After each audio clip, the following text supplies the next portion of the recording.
consensus in psychotherapy integration by creating common ground. I'm joined by Marv Goldfried, the esteemed Marv Goldfried, founder of Psychotherapy Integration, and Jeffery Smith, leading the consensus special integration interest group. I'm President Elect, and we're really thrilled to talk with you today about advancing psychotherapy integration. This is part two of a conversation. Greg, can I make a comment? It looks like there are only 4 participants. And we may be just among ourselves. So just to butt in here, Marvin, that's going to be just us 4, but everyone else is able to see us. So we won't actually see the full participant so we don't know list. how many people there are. That's right. Right. Okay. Right. So it's in the different live stream. So this will be just sort of the Zoom container that other folks, fishbowl kind of thing that other folks are watching. So we had a good conversation about a month ago, part 1, as sort of a SEPI webinar.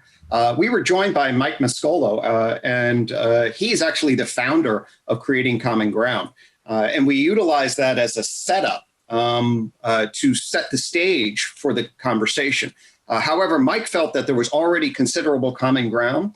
It's really a conflict resolution, building value structure, and there was already a lot of common ground. So we thought that the CCG procedure sort of formally was unnecessary, but really we could continue to build on what it is that we started last time. So we talked some about common principles, common mechanisms. And so what I would basically like to do is I'd like to invite Marv and then Jeffery just to share some of your reflections about that first session, what you took away from it, and some of the things that you're thinking about as you come in today and look forward to the continuation of that exchange. Yeah.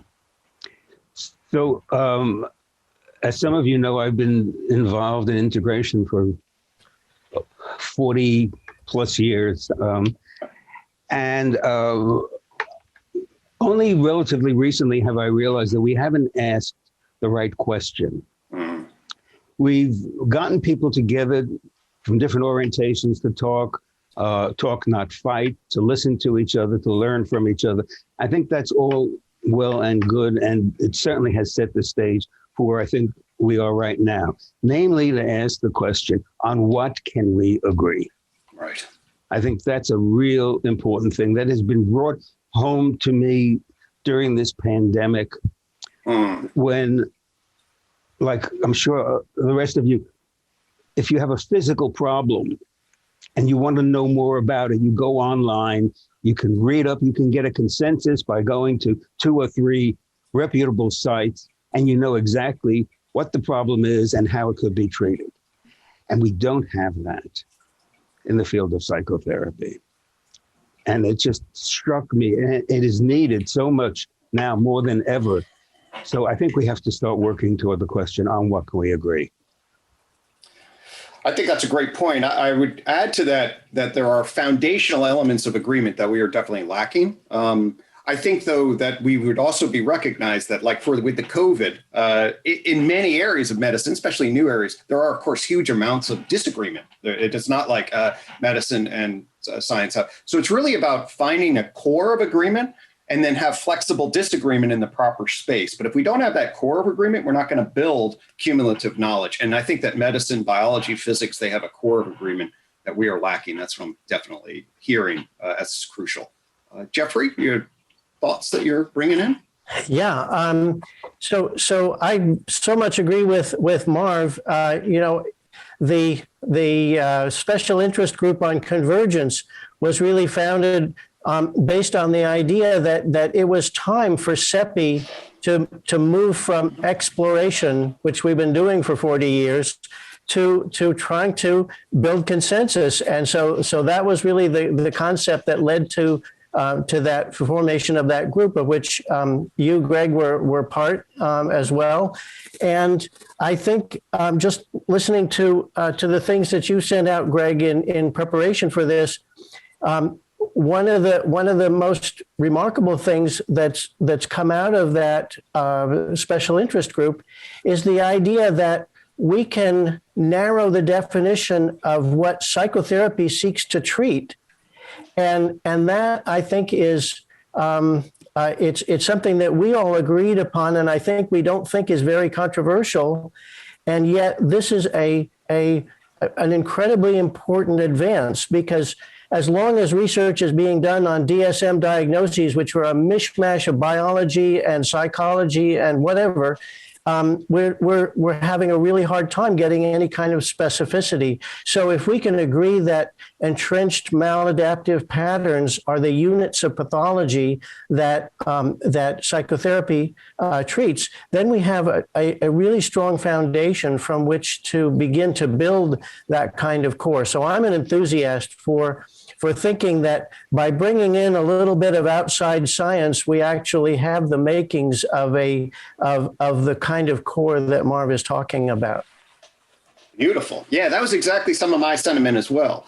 And I was very pleased to hear that. So here's some of the broad groupings that I felt were on the table in our first conversation. The first is exactly what you said, Jeffrey, and that was the kind of thing that psychotherapy really is set up for are maladaptive problems. And in particularly, that's too loose. Entrenched maladaptive problems specifies, the difficulties that it's more than just everyday problem in living. It's got to be entrenched. That's the clinical significance of it. It also speaks to the inability of the freedom of the individual just to stop it. They need some professional assistance.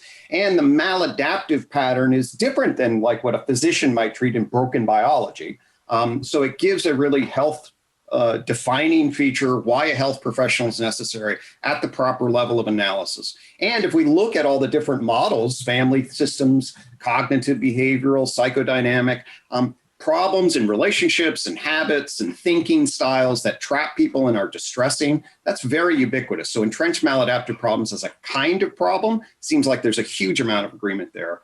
The second thing was common principles that Marv has elucidated. The 5 basic principles, or a number of other people, but Marv really nailed, in my estimation, sort of issues around the relationship, instilling hope, thinking about the development, the way Marv laid it out in terms of unconscious incompetence. You're in your entrenched maladaptive pattern, don't understand why. Foster awareness, conscious incompetence, and then conscious competence, you're really working through, and then maintenance, unconscious competence. I think that's a beautiful, simple, easy, but deep way of thinking about the developmental process. And then you were speaking finally about mechanism, at the level of, corrective emotional experiences, how that tracks into basic research in terms of memory, long-term potentiation, consolidation, re-narrative. So as a sort of focal mechanism of change, I really thought that there was a lot of sort of what's the problem? What are some principles? What are some core mechanisms that we were finding that may really result in some really grounded structures of agreement? I think we ended in a very interesting place, which now we can continue. Amen. So that's the summary, and now we're picking up the ball here. Let's get very, very specific. I have made up another slide that neither of you two have seen, which puts it together, I think, in an even nicer way. So I'd like to show a few slides, and then I'd like to get into what we mean by maladaptive patterns. Very concretely. Great. Using a common language. Okay. Because the big problem is that we have our own jargon. And the common language is based on a therapy process coding scheme we developed some years ago and used as a common language to compare different therapy orientations. Okay. And I'll spell that out in detail because that way, it's a language that everybody knows, regardless of orientation, so that we can be talking about the same thing and understand what we're talking about. So Sure. Let me just, if it's okay, if I could just. Yeah, sure. Bring it up. Let's see it. Okay.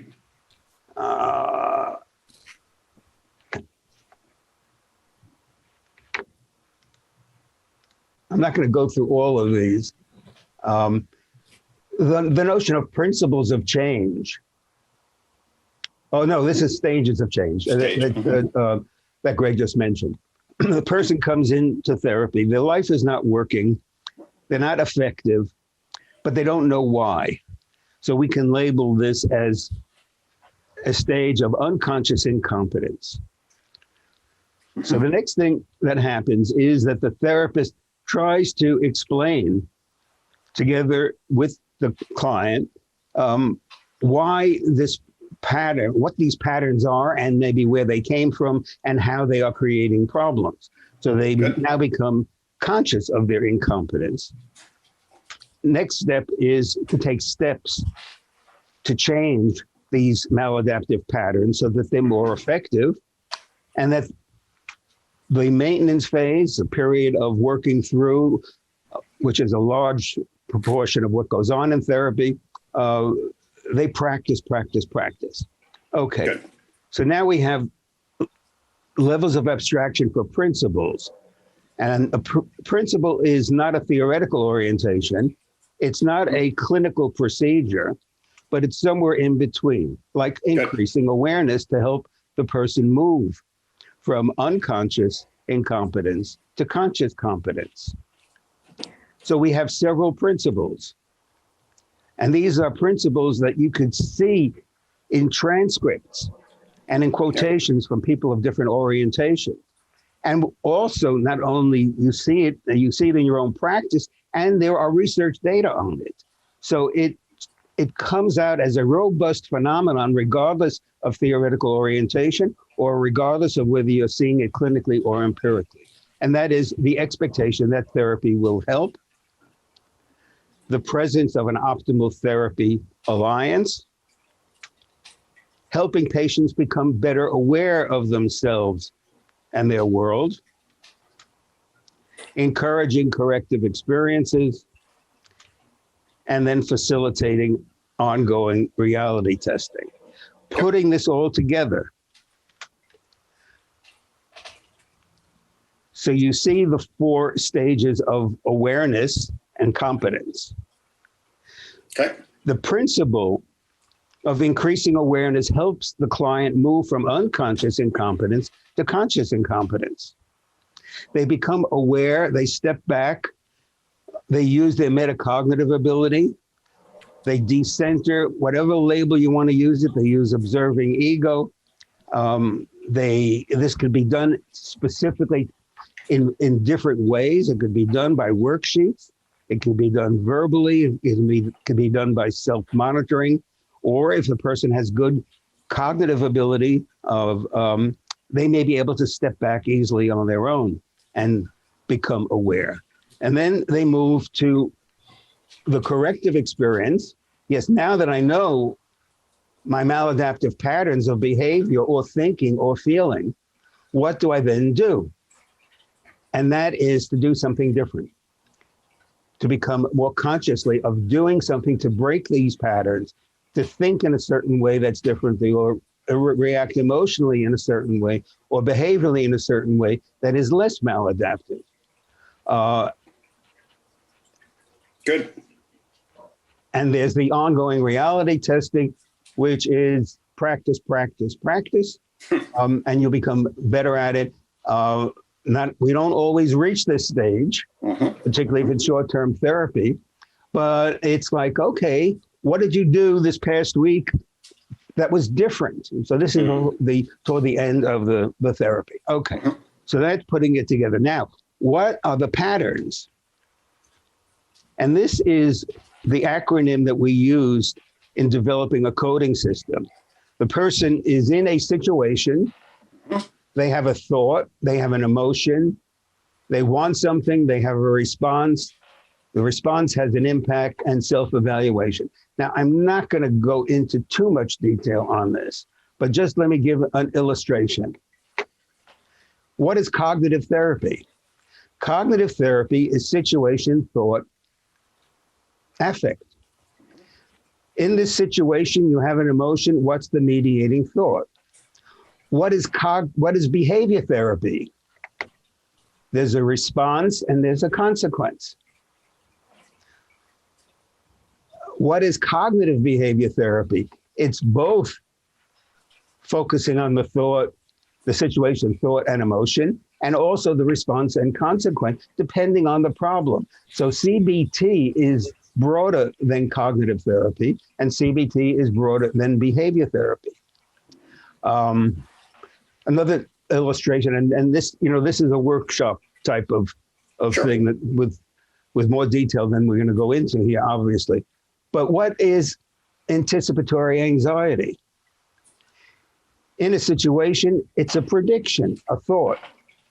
The content of that is that there's going to be negative consequences.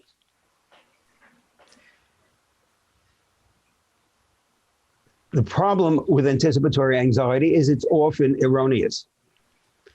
So there is an erroneous prediction. So to break this maladaptive pattern, the client needs to recognize that they are that when they are feeling something, they are making predictions, and they then may avoid doing what they need to do, which has negative consequences for themselves and makes them feel terrible. So this is just, a brief overview. And we, in my clinical supervision with graduate students, we use this to form the case formulation. Mm-hmm. And what I try to instill in them, these beginning therapists, is what links do you want to break in staircase? Mm-hmm. And what links do you want to make? Which is just another way of saying, what's the maladaptive pattern of linking among these different things that is creating a problem? And what would be a better pattern? So the unassertive person's in a situation, they may want to say something, but their thought is, if I say something, something bad is going to happen. Mm-hmm. So they are silent, they don't get what they want, and they feel bad about themselves. So that these links need to be broken. And what needs to be made? Being in a situation, what do you want or need? Act on it. Say something. So you can just code out how you're going to proceed in any given session. I mean, you can't always follow a plan in the session, but at least it's a tentative plan. I'm going to break X links. I'm going to find out whether the person has been consciously competent in any situations or consciously incompetent. Yep. And this is a shorthand way of, cool. Now the question is, can we agree if we have a different orientation? So I'd be interested in getting your reactions to this. Yeah, no, I think it's a good, are there other slides that you wanted to share, or is this this? This is it, yeah. Okay, great. Well, Jeffrey, do you have thoughts about? Yeah, Marv, I wonder if you could go back to the previous slide. Oh, okay. Mm-hmm. Sorry about that.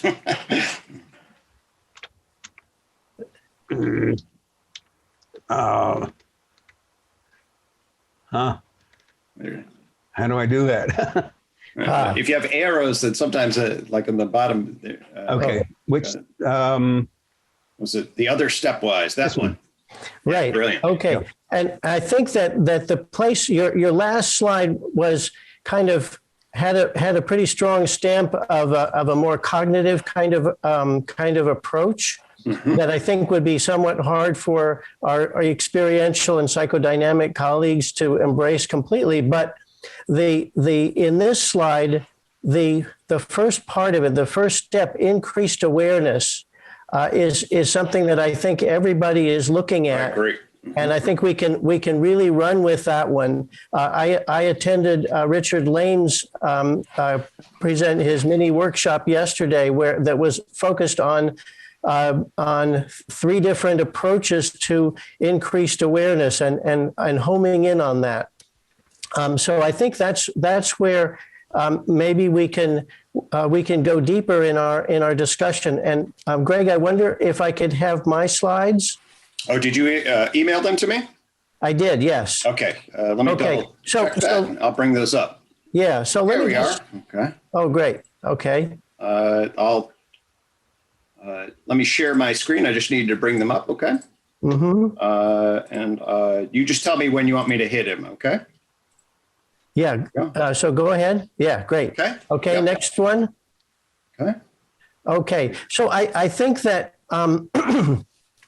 that one of the big problems that we have is that the things like the common factors are not explanatory And students and clinicians really need something that explains how is awareness important? What does it actually do? And there is a tendency that there is some research that's explanatory, but it's not universal. It's tied to a particular orientation or a particular diagnosis.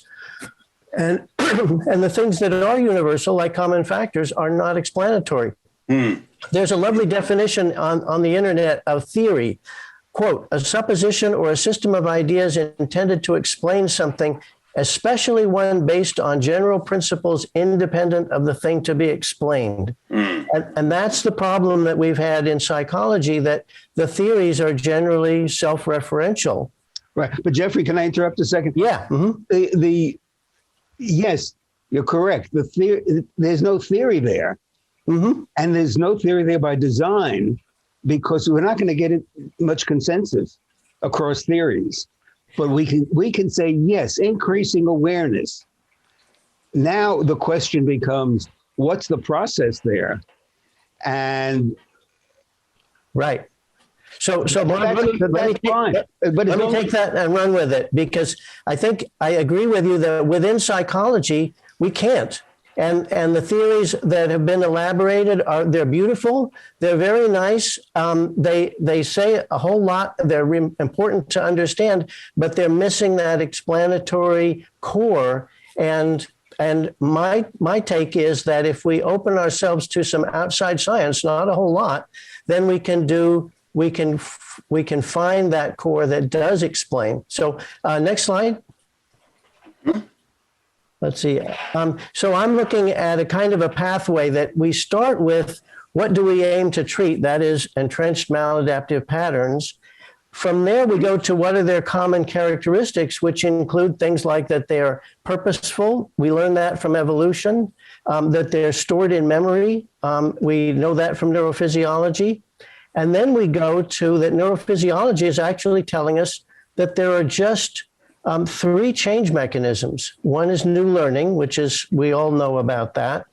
Two is extinction, and three is memory reconsolidation. I'm not going to go into those, but what's really fascinating about them is that memory reconsolidation and extinction, which are the two known ways to change pre-existing maladaptive patterns, not acquiring new ones, but new patterns, but pre-existing ones, those two change mechanisms have the same requirements. They have the same conditions that allow them to happen. And lo and behold, those same conditions that allow for change are the same ones that boil down to increased awareness.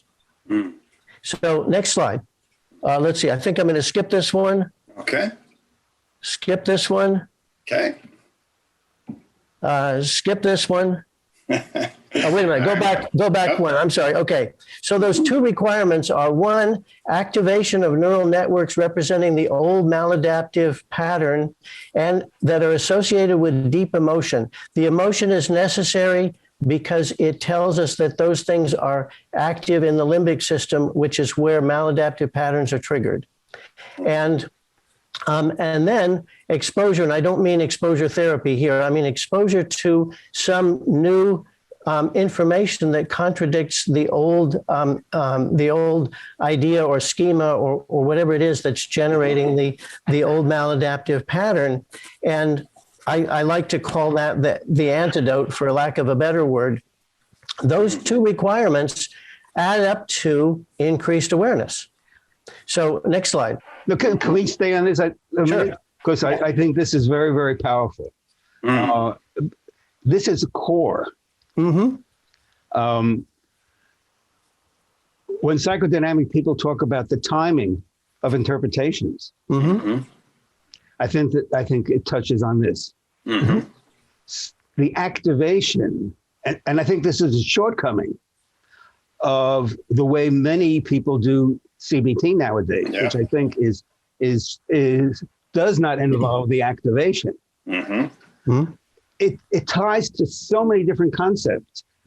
Sullivan's notion of being a participant observer. Now, he wrote about that as the therapist. Absolutely. But if the patient becomes his or her own therapist, they become a participant observer, so that when they are feeling anxious, they're saying, am I making a prediction that something bad's going to happen? That's part of an old pattern. So there's the activation. It's at the time being your own therapist or doing in vivo work, in session, pointing stuff out. So this really maps on to, I think, most, if not all therapies, but I'm sure there'll be some people who will say yes, but. Well, but it is this corrective emotional experience that you had on that staircase, right? Marv. So this is a core foundational research principle that then does bridge from neuroscience into psychology, into learning, and then affords us a frame of reference in relationship to a core process in psychotherapy, a change mechanism, corrective emotional experience. Right. So for example, Jeffrey, take this as reinforcing rather than trying to take over, because I'm very excited about this. The person who is unassertive at some point goes to the significant other with some trepidation based on an erroneous prediction, asks for something, and the significant other says, oh, sure, I'll be happy to. And it's like, oh, my God. Yeah, and that is probably one of the most powerful types of interventions I have seen in patients. Right. And it's the activation. They've got to be apprehensive, because then it becomes the learning experience. Yep. Well, I'm absolutely thrilled with your being thrilled, Marv. In the last session, we've actually made some headway. In the last session, you wondered, why was neurophysiology important? And this is exactly why it's important, and it's exciting. And so I'm totally thrilled to hear your enthusiasm about it. Let's go to the next slide. So turn up the music. Da da da. We have finally biology meets psychology. The two of them are saying the same thing, and that gives us a sense of confirmation and a sense of, okay, now we can explain. And next slide. So now we can just say something simple. Old responses need to be activated while the person is experiencing a surprising new truth. And I want to go to your wonderful list of various ways of expressing this confluence of old information and new information when they come together. Reflective functioning, cognitive restructuring, observing ego, wise mind, self-observation, metacognition, decentering, witnessing. What a mindfulness, insightful. What a variety of languages to say the same thing. And now I want to go one step further. Next slide.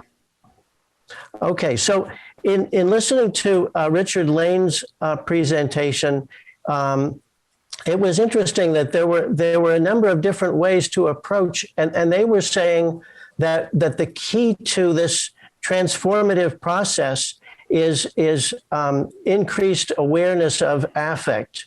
Well, I think that may not be exactly the thing that's operative here. I keep thinking of these neural networks representing two different pieces of information kind of coming together. And so it takes me back to what I think of as the prototype of this semi-miraculous process that goes on all the time.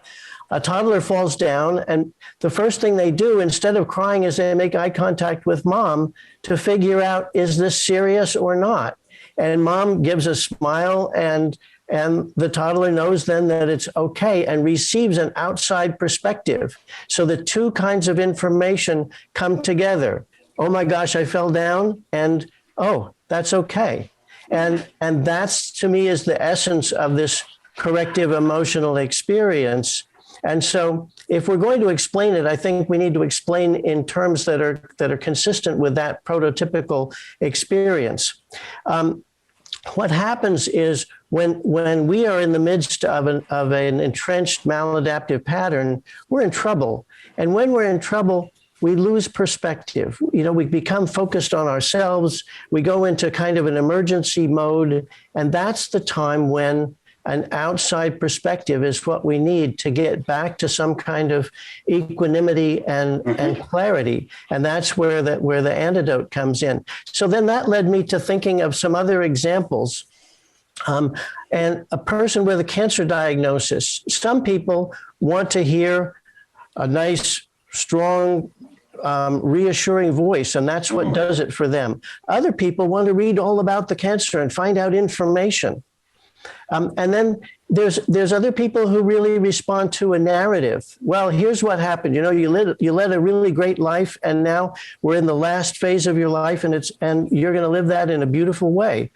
Oh, okay. Or it may be that people need, as van der Kolk has suggested in relation to trauma, people need to take charge and feel like they're capable of taking action. So action may be the thing that counteracts a maladaptive pattern.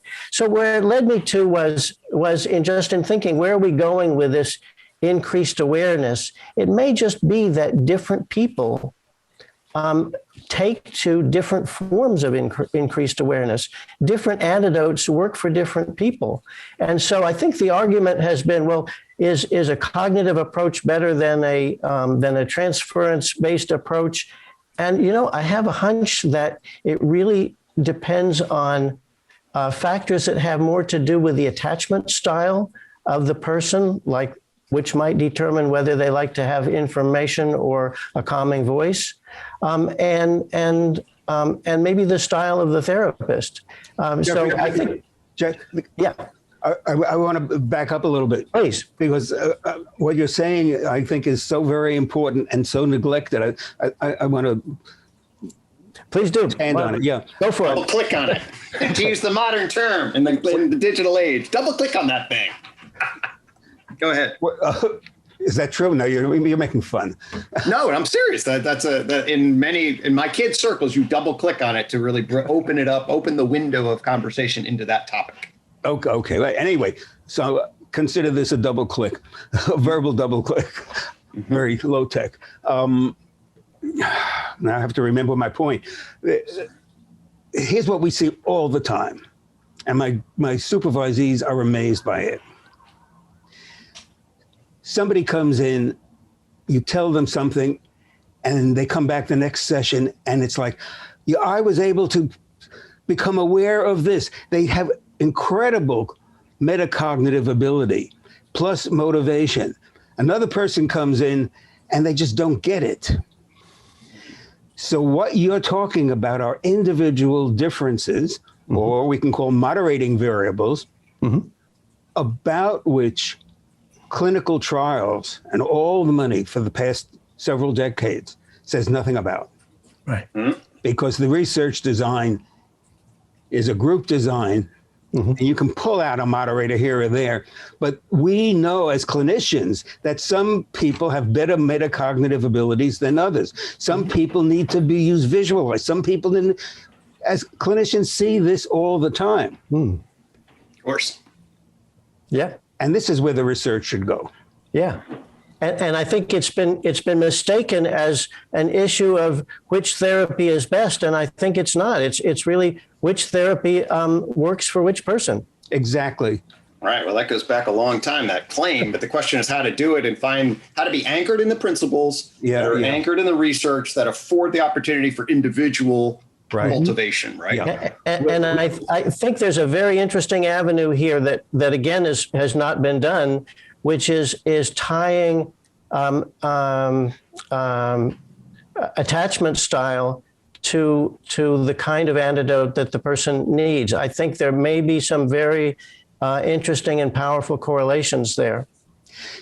Your point, Jeffrey, about different therapies use different methods. I'm working on a paper with a couple of graduate students, and the point we're making is that the method that is used. Stop sharing for now. I'll bring it right back up if you need. The method that is used with any given patient should be determined by the characteristics of the patient rather than what the theory says. Yes, totally.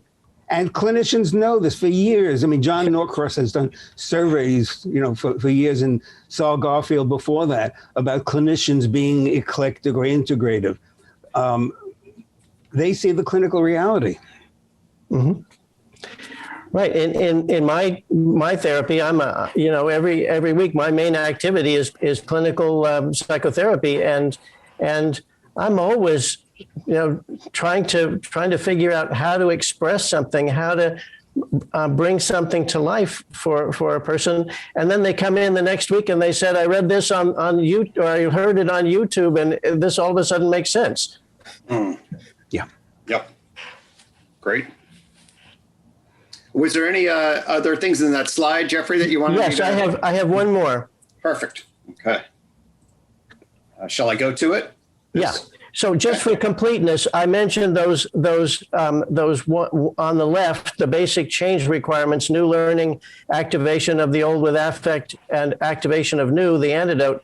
I neglected some of the things that Marvin mentioned, which is I think there are 4 non-specific things that are necessary for every therapy: regulation of arousal, support for motivation, and safety and informed consent.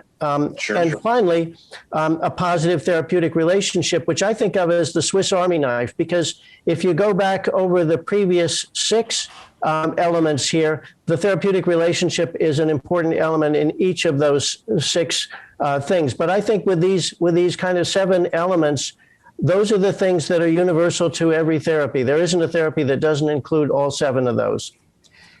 Jeffrey, here I disagree with you. And what I disagree with is the use of the term nonspecific.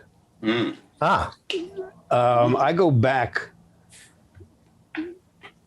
to the 80s, to the 60s. Yeah, it was the 60s. And this was before CBT was CBT, when it was behavior therapy. And we use the term nonspecifics because we believe that the change process occurred either through classical or operant conditioning, that was the primary mechanism, and that other stuff could help, but we couldn't specify it. And it was not part of the theory. But now you've specified these 4 things, so they are specific. Well, I'll be happy to take that word out. We just call them facilitating factors. That'd be great. Facilitating factors, yes. Okay. Regulation of arousal. Well, we know very specifically what can be done. Support for motivation. There are data on that. I mean, it's the term nonspecific is. I think I agree with Marv on that, and I think actually just facilitating factors would be. I'm with you. I think we have a. All right, we had another consensus, common ground finding. Great. So Jeffrey, is there that brings that? Do you want to offer any final summary? When I just neglected to introduce myself. I'm the founder of the special interest group within SEPI, been SEPI member for a long time, the special interest group on convergence between psychological knowledge and outside sciences. I'm also a liaison with psychiatry because I'm the leader of the of psychiatry's caucus on psychotherapy. With about 700 members. Psychiatrists are really interested in psychotherapy, and I'm active in trying to nurture that interest and to show psychiatrists who think that science and psychotherapy don't belong together, that's entirely wrong. And that's where our future lies. And so besides being a clinician and a private practitioner, those are my other connections. And I hope to bring to do more to bring SEPI and the American Psychiatric Association together under one roof. That's beautiful. It also shows you're bridging, from psychology into biology, and the importance of you bringing the psychology voice to that and the psychotherapeutic practice voice to that. That's super important for us to be aware of. Well, now that we've established a consensus, let's go and do some research and make some use of it. I think that's the implication, rather than arguing in the literature. And I mean, there's such a long history of he said, she said, but according to Freud, but Jung, but Adler, these are not sources of data. These are opinions. It's an empirical question. It's what's going to work best. It's the old Gordon Paul question of what treatment for what individual on what set of circumstances is going to be have most impact. Mm-hmm. So that's it's a clinical question, but it's also the research question. Mm. Yeah.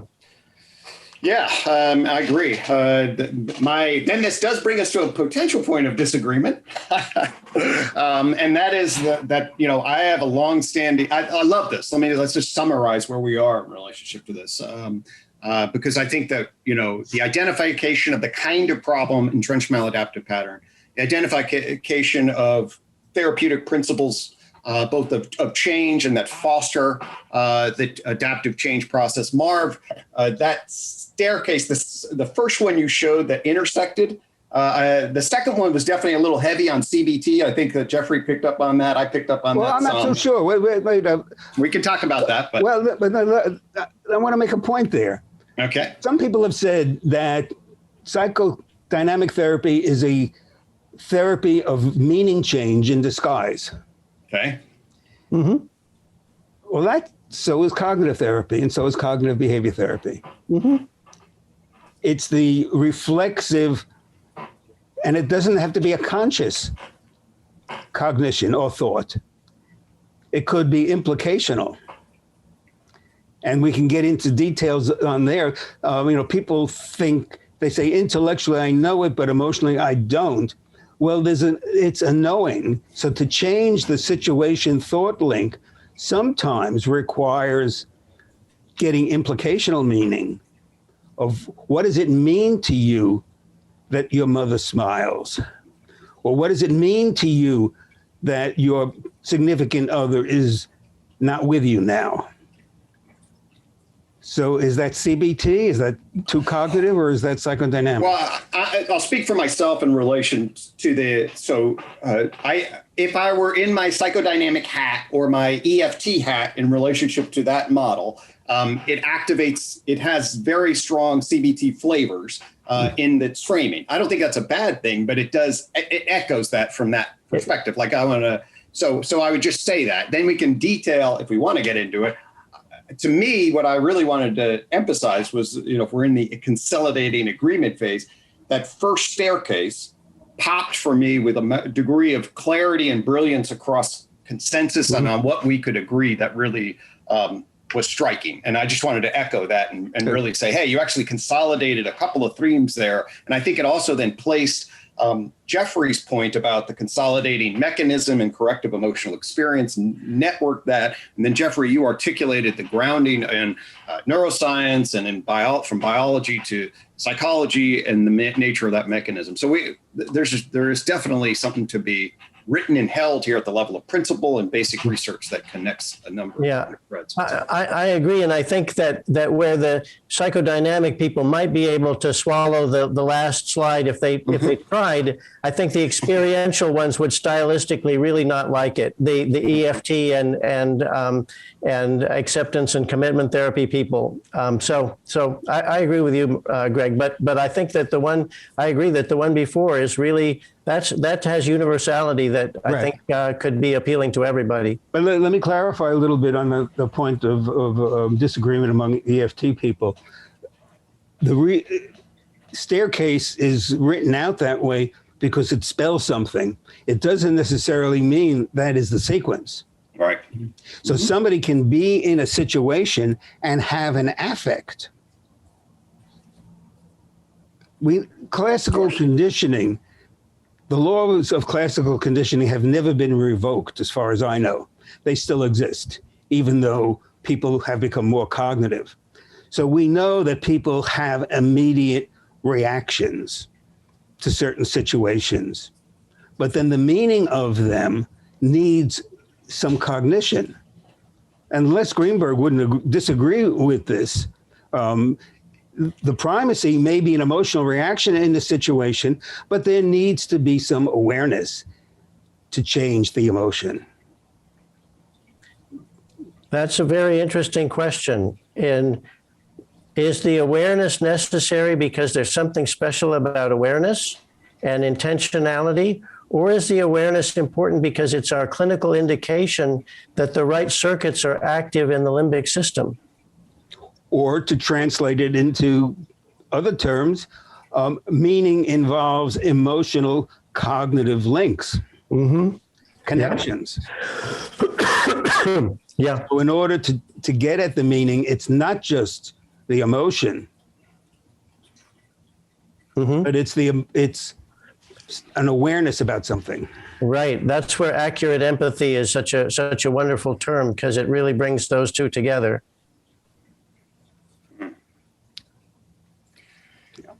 All right, so I think we're at a place of good summarizing, and I think that what I'm seeing at least is this middle ground. Marv, I also really like the way you delineate between sort of levels of abstraction and where the proper level of abstraction is. Here, to me, is where this system, although it's very, very powerful, runs into some serious questions. Okay, and that is that, well, you know, psychotherapy, first off, I'll say this, and I know you don't believe this, Jeffrey, but somebody could say, well, are you really saying is that the scientific knowledge that we have really just has to be grounded in the brain for it to be like scientific? That's one. Is that what makes it scientific, brain-based stuff? There are a lot of psychologists and other people that would critique the need to ground it in a brain ontology. Okay, that doesn't necessarily, just because it's the relationship between the mind and the brain is obviously enormously complicated. And there are a lot of people that would resist the need to place it in a brain ontology, and indeed would look at psychiatry and say psychiatry, after it jettisoned psychoanalytic, went to a brain ontology and screwed us up, at least in terms of the neurotic conditions and trying to medicalize everything. Okay. So I'm not trying to put that on the spot here. I'm just saying that this would be an echo from a sort of philosophical, humanistic, existential kinds of critiques. That could I just respond to that before you go on to the next? Okay. So I think that the usefulness, clinical usefulness of the bit of neurophysiology that I'm talking about and evolution is, number one, to remind ourselves that everything that comes out of the unconscious is purposeful, and number two, to orient us towards a very specific, very precise look at this juxtaposition of two kinds of information, of the old maladaptive pattern and the new antidote. And I think that having the neurophysiology in mind takes us a lot further in terms of precision to know what questions to ask for research and how to look at exactly how are those corrective emotional experiences constructed. So that's what I would propose as the usefulness of the outside science, besides the fact that it just gives a good feeling in your tummy that we're all talking about the same thing. Like good feeling in the tummy. Provided there's no other agenda, such as the NIMH priorities for finding biomarkers so that drug companies can get back to the business of making psychoactive drugs. Amen. So here, and a pill for unassertiveness. All right. Shyness is a disorder. Here we go. So let me just then add to my support. That's a brilliant reply. I think that's why I'm very supportive of this. I think that your analysis I've always long said that you're really honed in on something crucial and foundational and needs to be part of this equation. Absolutely. And the linkage that you offer to biology is very powerful. I'll say, though, that the field of psychology needs to also link itself to the social sciences in some way and the humanities in another way, in a particular kind of way. And that's very fuzzy and complicated. But I think that a holistic psychology, especially one that's going to guide the therapeutic process of trying to find something towards optimal living and reflect on what the human condition is, we need to be drawing from, sort of the multitude of insights and, both empirical research and philosophical reflection. Now, how to do that is a very, very complicated thing. That's a level of abstraction that's very, very high, but I think that we would want to give voice to that. But Greg, that's a wonderful, smooth transition to the other item you thought we might discuss, namely basic research and where that plays a role for clinical intervention. Yes, that was it. Thank you, Marv. I was actually, that was the seed. I'm glad you picked it up. Why don't we say a little bit about that? Because is it an unconscious transition?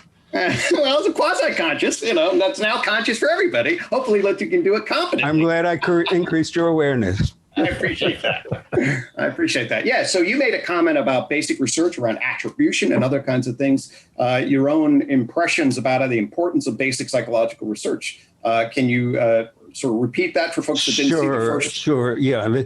I mean, this is probably a handful, maybe a little bit more, of magical interventions where before you intervene, it's going to work.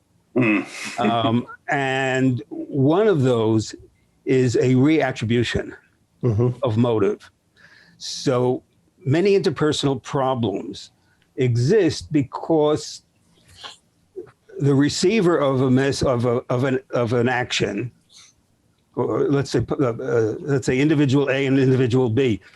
B does something and A's perception is, well, B did that because he doesn't like me or she doesn't want to help me. So the emotion then, which then can be linked to behaviors and all kinds of other things, is a function not of the behavior, but of the attribution of the motive behind the behavior. And getting the person to reattribute, to see things in another way. Clinically, I think is magic if you can implement it the right way. You can't just say it. You have to somehow. I actually generated an accidental neologism around this because I created a word, attribution of malintent, which I thought was a real word, but apparently I made it up. Yeah. I looked it up. Malintent's not a real word, but of course you get the sense of what I mean. The attribution of bad intent from somebody else. It's you did this, it was wrong, and here's the reason why, and it hurts me. It's not what they did, but it's the motive that you attribute to the other person. Right. So here it is not only do you observe it to work clinically, and people have spoken about it without using that term. They talk about reframing or seeing things in another way. But there is a basic research literature, very extent research literature on attribution from social psychology that's been around a long time. I don't know that people do very much research on it now. And this is the problem, because nobody's doing research on it. Why? Because the research has been done.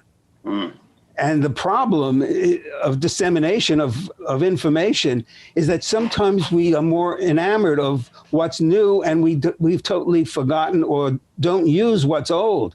So the research on attribution, which is basic research, and there's some applied research, is essential for the clinician to know. Wow, that's another example of bringing in essentially outside science, or overcoming the reluctance to reach outside our own field. It's extremely valuable. And I'm just thinking how many marriages have been wrecked by misattribution. Many. That's definitely part of the, absolutely. And that's not the only one. I mean, there's the work of Kahneman and Tversky on prediction, okay? You predict on the basis of the availability of past instances where you've been in this situation. Okay. Bandura talks about efficacy, expectation, Rhoda, Kelly, lots of people have spoken about this. Why is it that the competent GAD person who's been successful functioning does not make use of the past competencies? Why are they not available? According to Kahneman and Tversky, it should be available if they've been successful. Well, it may be because it was never encoded or stored. So the self-evaluation in Staircase may mean that they did well, but they'll say, yeah, but I was so nervous beforehand. So what they focus on, talk about selective inattention, what they focus on was the emotion rather than the competence. So the therapist needs to be an attention redeployer to get them to recognize that they are not drawing on the appropriate information to get them to handle a situation. That's lovely. What you just described is fits very well in the definition of an entrenched maladaptive pattern, that of inattention. That's right. That's right. And I will say it also connects, actually, you mentioned classical conditioning, and while classical conditioning certainly is around, it has evolved in the sense that it's really, if you look at modern neuroscience models of predictive processing, it's really fundamentally what's happening in the nervous system constantly is it's trying to predict the unfolding model of events, okay? And then it uses association and past consequence to build models and then predict what's actually going to happen. But it also needs to upgrade its learning. And if it's in higher order states that are distracted in particular ways, it won't necessarily upgrade its learning. So that self-conscious distraction may very well disrupt the individual's capacity. So that self-conscious evaluation may interfere with exactly that integrated predictive processing. And that's another example of how we can bring basic neurobehavioral science research into bear. Yeah. And the implication for intervention is that the person needs to attend to and store the right information when they are successful at something, which may mean you may need to intervene in what they consider to be success. So you have perfectionism where unless it's perfect, I don't store it. Right. So then you need to bring in the situation in staircase. Maybe you did the best you could under these conditions, and you are using an absolute notion of perfection when you couldn't be perfect because you got all these other things that were going on at the same time. And you had psychologically one hand tied behind your back because of other crises that were going on. So in this situation, you did the best you could. So it's a developing or updating one's notion of what constitutes self-praise or self-reinforcement or adequacy, so that it could be stored as a competent response. Well, I wonder at this point if I could bring in a kind of a challenge to research that I think has really been undervalued and not looked at. And that is that, and again, this has some roots in neurophysiology.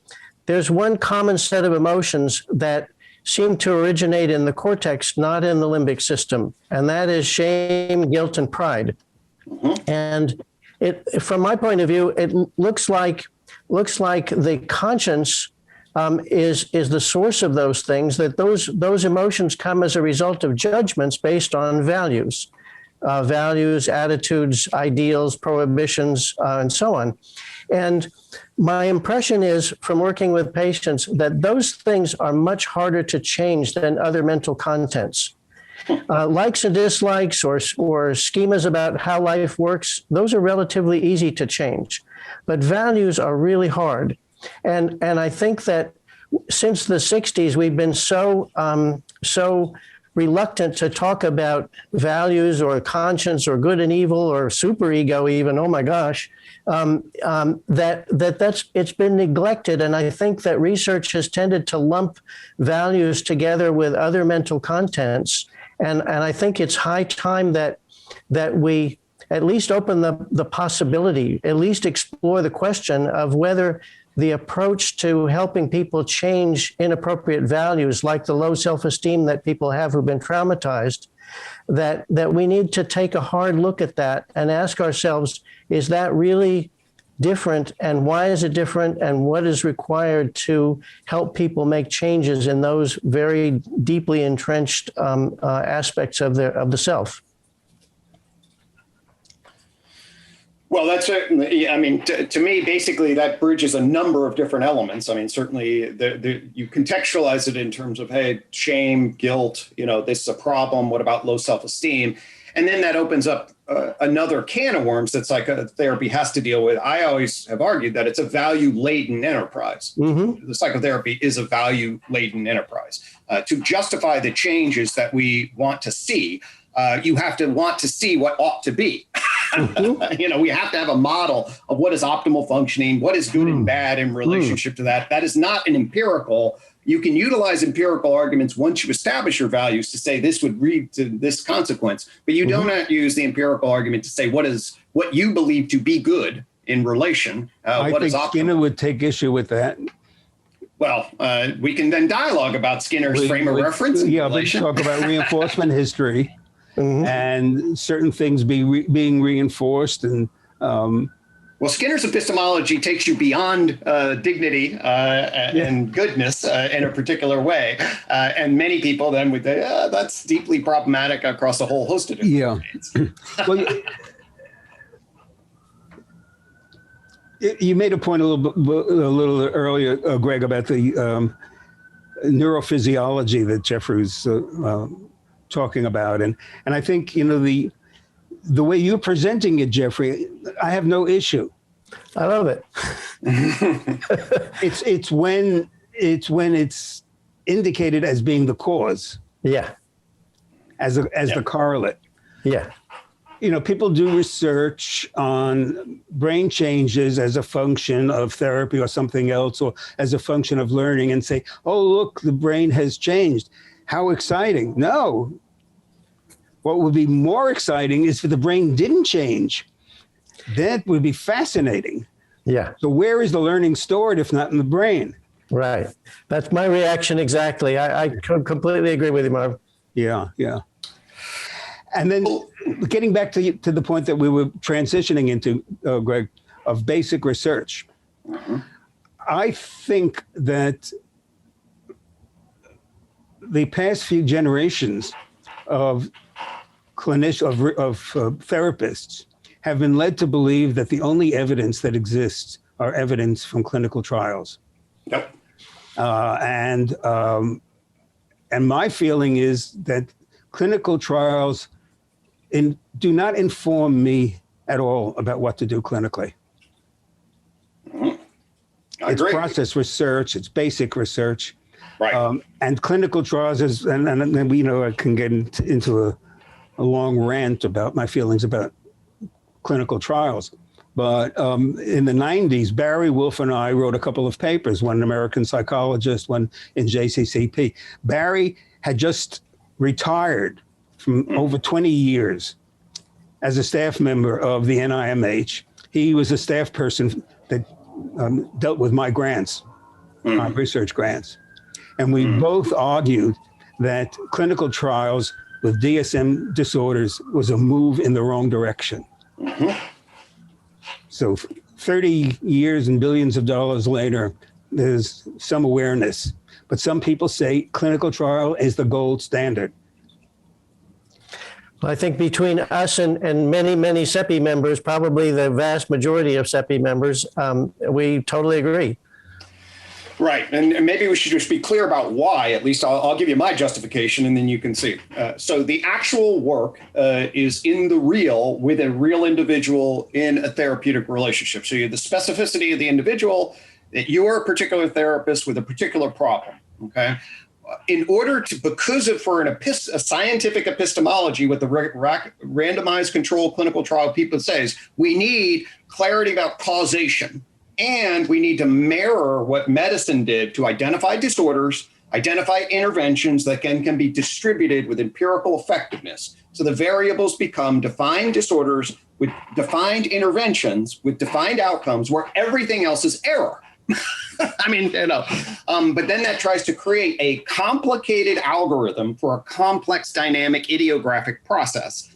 And what you have is there is no general theory of the individual that allows you to translate the general findings at the aggregate level to know when to apply them to the individual and when not to, when this individual is the exception, because the aggregate variable factors all that out. And by the way, I mean, this is what the unified theory fundamentally is about. The unified theory says actually what we need is a model of human nature at a high level of abstraction. This is where we potentially disagree, that then affords you the opportunity to interpret the research findings and apply them to the practice individual. That's the intervening bridge that allows you to assimilate and integrate the findings and appropriately apply them in the context of the individual. So in research, randomized controlled clinical trials don't do that. They operate at weak variables that try to extract findings that then apply, and we'd be much better off developing common principles, that's for sure.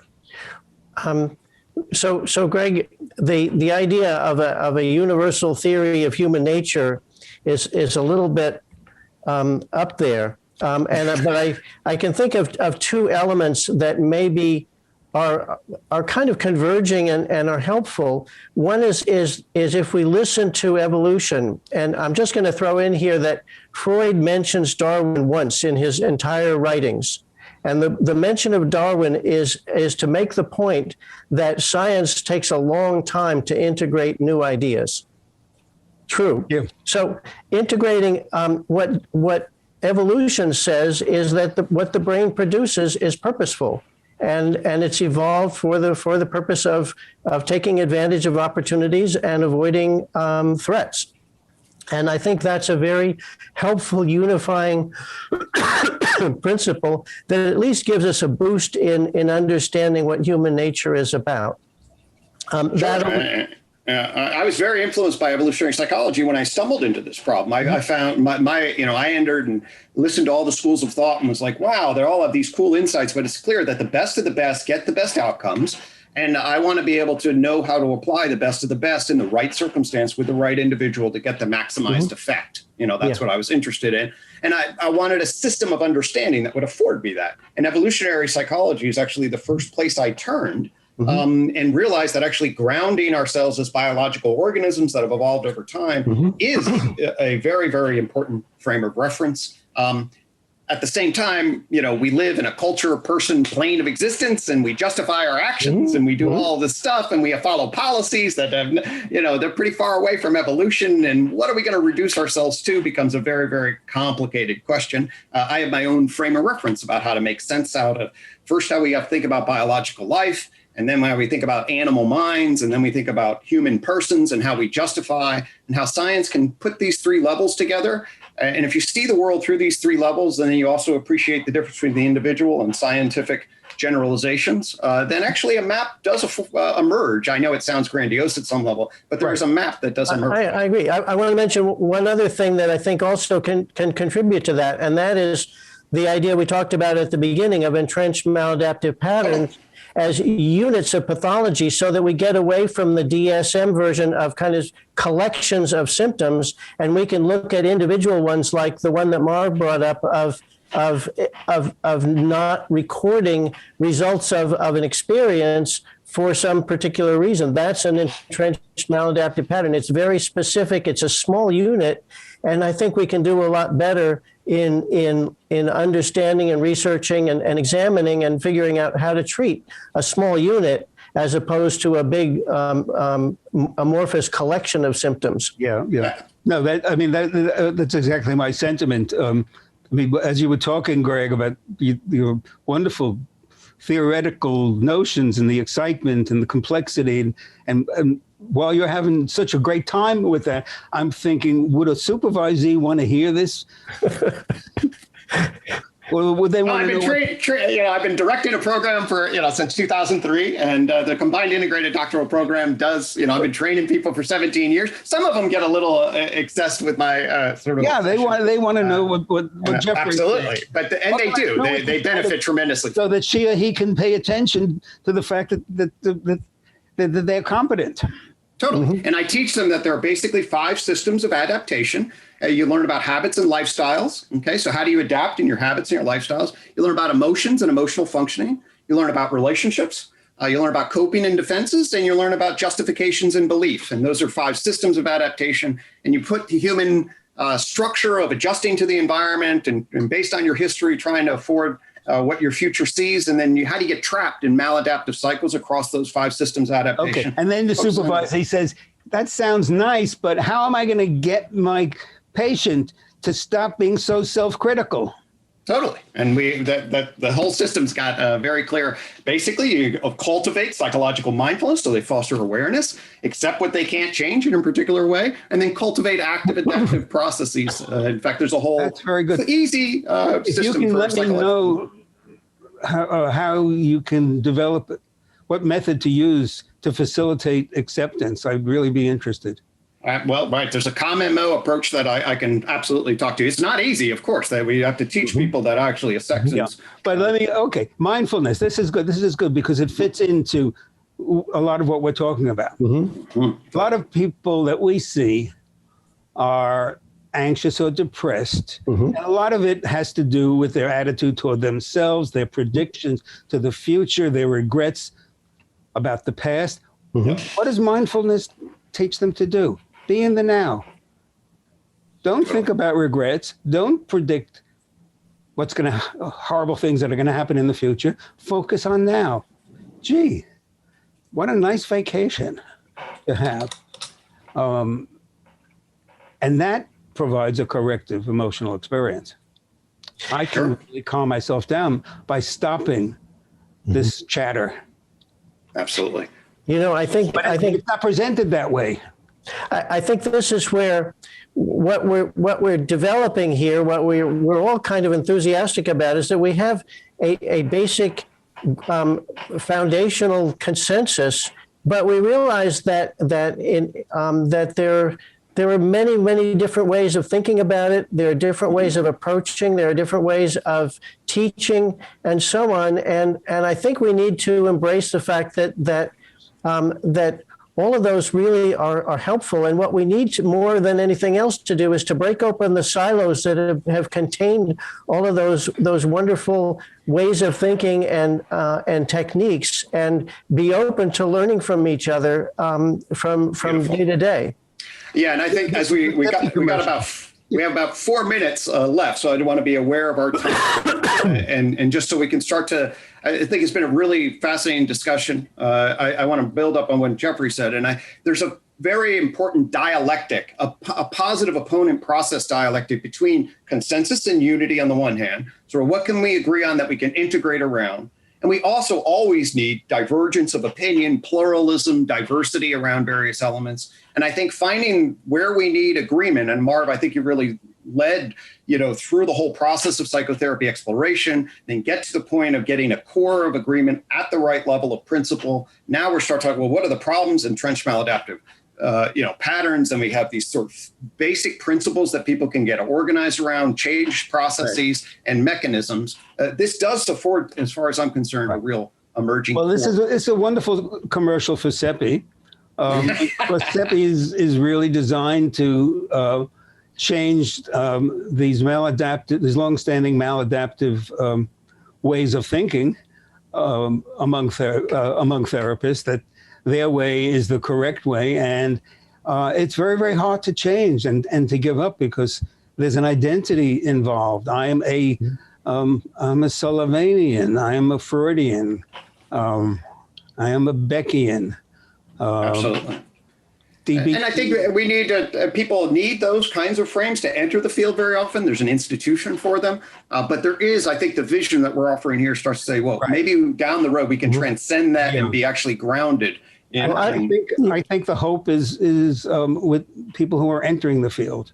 Absolutely. I wanted to, I'm glad you said that. I wanted to put in a plug for young people who don't really care about which orientation or what theory.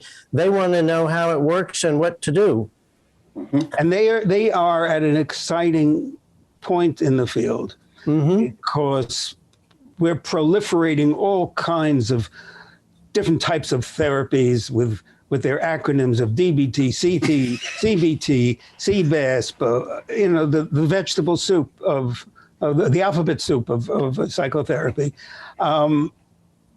They can be the leaders to help us finally get our act together by being open, by thinking about some of the basic stuff that we've been talking about, by joining SEPI.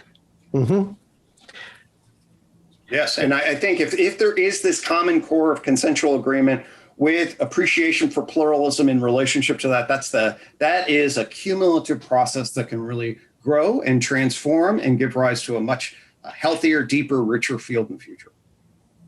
Yep. So, Greg, I have a much better appreciation of your theorizing, and it's fun as long as you supervise students about how they can handle a given case. That's okay. Oh yeah, no, I've been doing that a long time, Marv. And we have a whole training model that cultivates a particular kind of attitude in this regard, both personally, professionally, worldview-wise, and of course, in terms of assessment, intervention, consultation in the work of a psychological doctor. 100% crucial. So thanks to everybody. I know we're basically out of time. I know that this is, I want to say thanks to both of my interlocutors and their contributions. I really appreciate your time, your expertise, and I feel like it's been a very productive way to advance the field and seek common ground and find agreement. So thank you. Ditto. Me too. This is terrific. Great. Great.